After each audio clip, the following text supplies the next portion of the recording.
지난주에 이사야 1장부터 8장까지 그리고 계관에 대해서 설명해드리고 제가 잠깐 퀴즈를 냈죠. 우리 북이스라엘은 어디에 멸망을 하고 남유다는 어디에 멸망하는가 이렇게 퀴즈를 냈는데요. 묵장자님을 통해서 이렇게 답을 하신 분은 여러분이 계셨는데 그 중에 빨리 먼저 다시 답을 하신 분 임미란 성도님, 우리 임미란 집사님이 답을 하셨습니다. 자, 북이스라엘은 아수르에, 남유다는 바벨론에 멸망당했음을 답을 해주셔서 저희가 뭐로 할 거냐 고민을 하다가 우리 또 여러분들에게 카톡으로 귀한 선물을 보내드리도록 하겠습니다. 축하드리고요. 자, 오늘은 이사야 9장부터 우리가 이제 다음 주 수요일까지 이어지는 16장까지의 말씀들을 개괄적인 이야기들만 하고 오늘 짧게 마치고자 합니다. 자, 이사야 8장 결과적으로 이사야에서 얘기하는 이스라엘 민족의 역사 주관자는 오직 하나님이시다.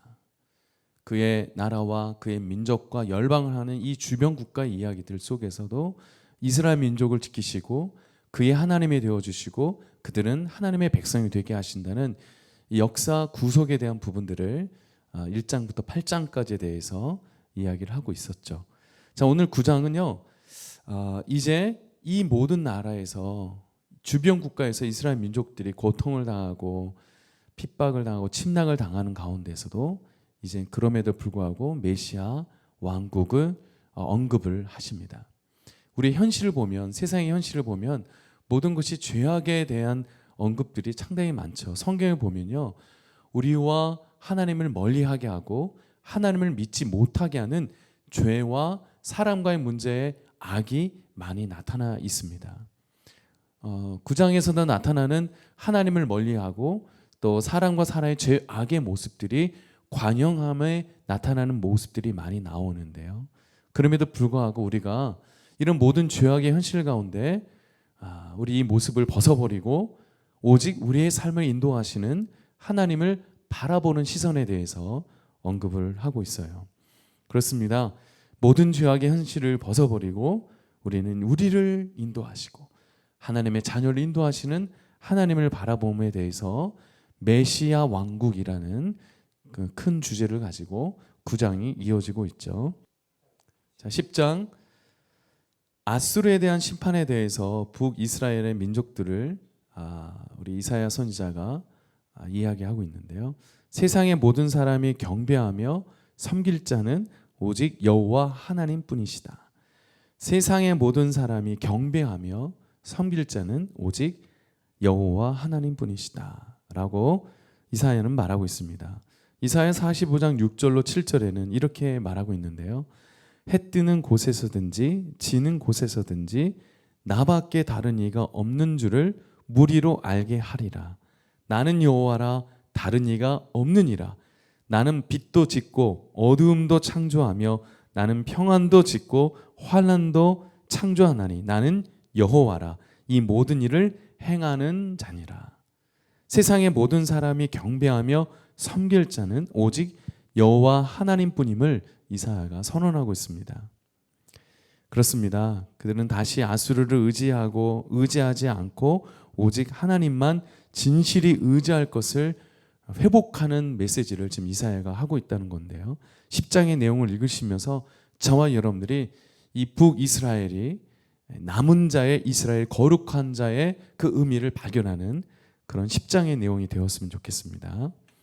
11장에서는요 메시아 시대가 도래하는 이야기를 하고 있습니다. 자, 그래서 1절에 이새의 줄기에서 한 싹이 나며 그 뿌리에서 한 가지, 요 한 가지라는 의미는 히브리어로 네치르라는 뜻인데요. 이 나세렛이라는 동네의 명칭과 관련 있는 것으로 설명하고 있어요. 그래서 이새의 줄기에서 한 싹이 나며 그 뿌리에서 한 가지가 나서 결실할 것이요. 이것은 메시아에게서 다윗의 자손으로 오실 것을 예언하는 것을 선포하고 있습니다. 그래서 메시아를 다윗의 자손이라고 표현하지 않고 다윗의 아버지인 이새의 자손이라고 표현하는 것은요 메시아의 평범한 가문을 암시하는 것, 메시아의 평범한 가문을 암시하는 것을 말하고 있다. 그래서 이렇게 얘기하죠. 여호와의 신 곧 지혜와 총명의 신이요 모략과 재능의 신이요 지식과 여호와를 경외하는 신이 그 위에 강림하신다. 여기서 신이라는 것이 루아크라는 영이라는 의미를 갖고 있는데요. 그 위에 머무르신다.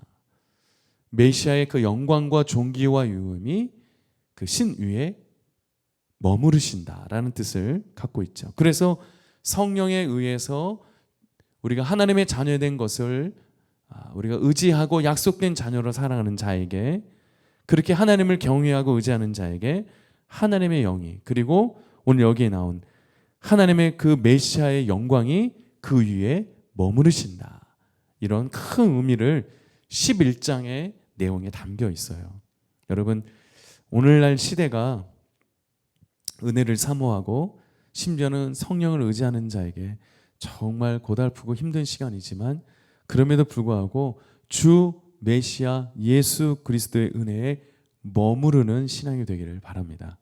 자, 12장에서는요 하나님의 구원을 감사 찬송하는 이야기가 나옵니다. 드디어 하나님은 긍휼을 베푸사 하나님의 자녀들에게 감사와 찬송을 올릴 민족의 회복과 구원의 회복을 선언하고 계시는데요. 1절에 보니까 그날에 라는 단어입니다.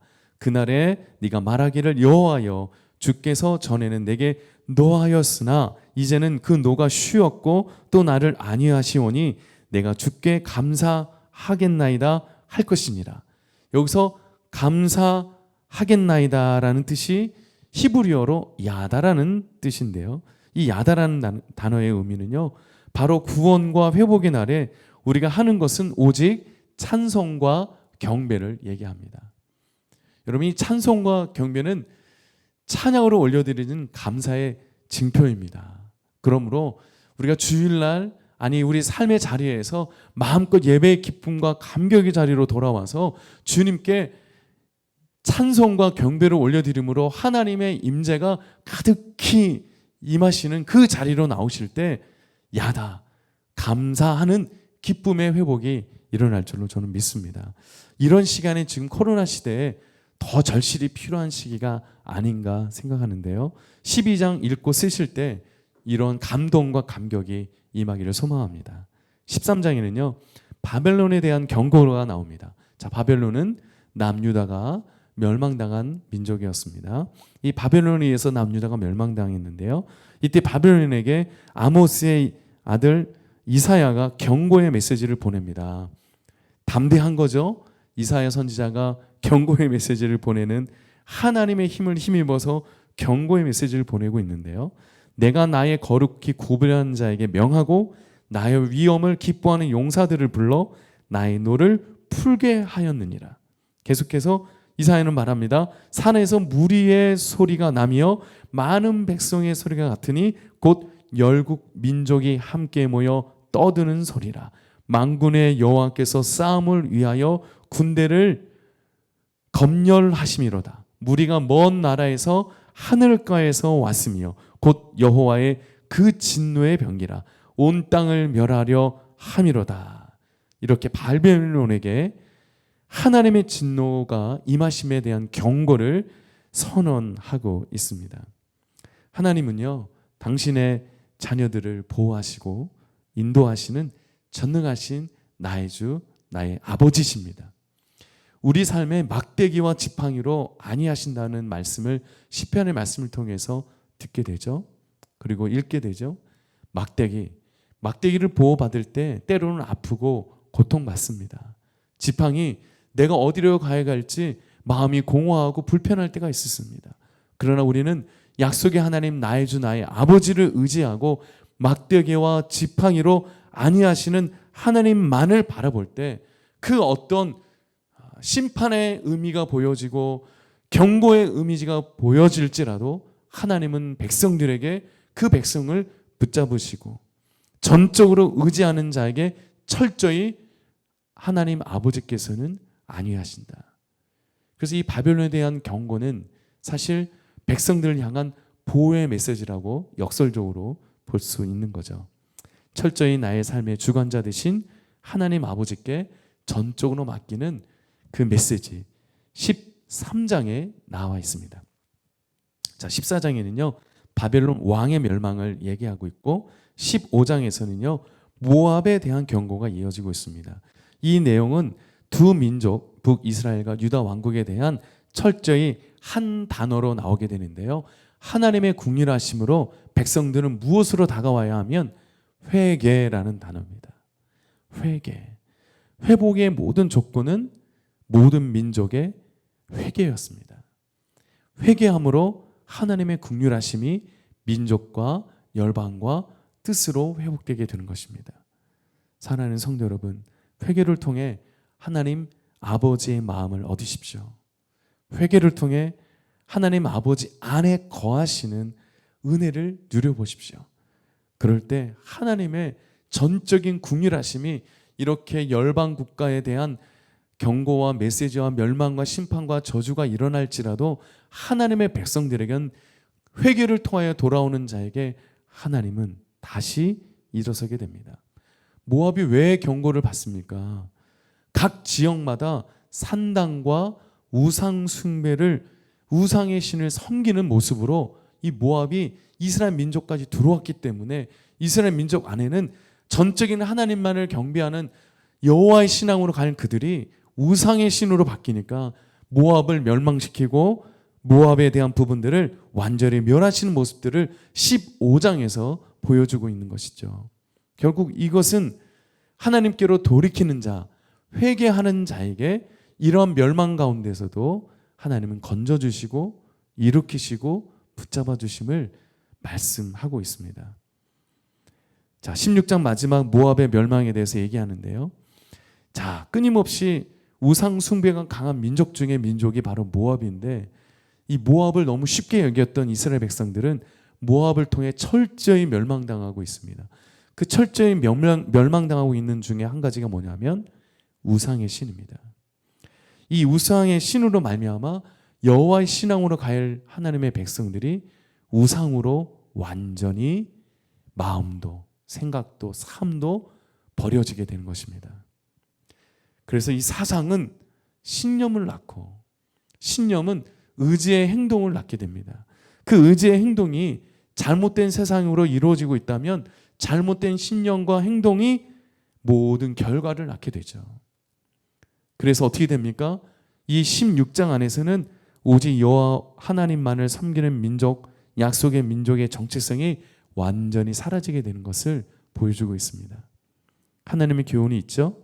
하나님을 예배하고 그의 말씀을 의지하며 하나님만을 사랑하는 그 하나님의 백성들을 하나님은 요구하고 계시다.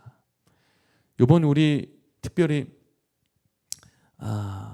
우리 이사야서와 에스겔서를 저도 벌써 한 10장까지 진행하면서 글쓰기를 하고 있는데요. 참 저 개인적으로 많은 도전과 또 하나님 앞에 엎드림을 갖게 되는 시간을 봅니다. 특별히 14장에 이 바벨론 왕의 멸망을 할 수밖에 없었던, 그리고 이스라엘 민족들에게 다시 뭐라는 단어 있죠. 제가 아주 중요한 단어를 썼어요. 뭐라는 단어. 돌이키다라는 의미를 갖고 있는 이 단어. 지금의 코로나 신앙에도 사실 이 단어가 교회와 성도의 신앙에도 너무 중요한 단어라고 생각합니다. 제가 이 메시지를 전했는데요. 14장의 핵심 단어입니다. 딱 두 글자입니다. 이 두 글자를 퀴즈로 내봅니다. 다음 주까지 알려주신 분에게 역시 좋은 음료를 또 보내드리도록 하겠습니다. 자, 9장부터 16장까지 각 장에 나타난 의미와 메시지들을 살펴보았는데요. 다음 주에 또 보도록 하겠습니다. 여러분 사랑합니다. 쫑. 감사합니다. 네. 안녕히 계세요.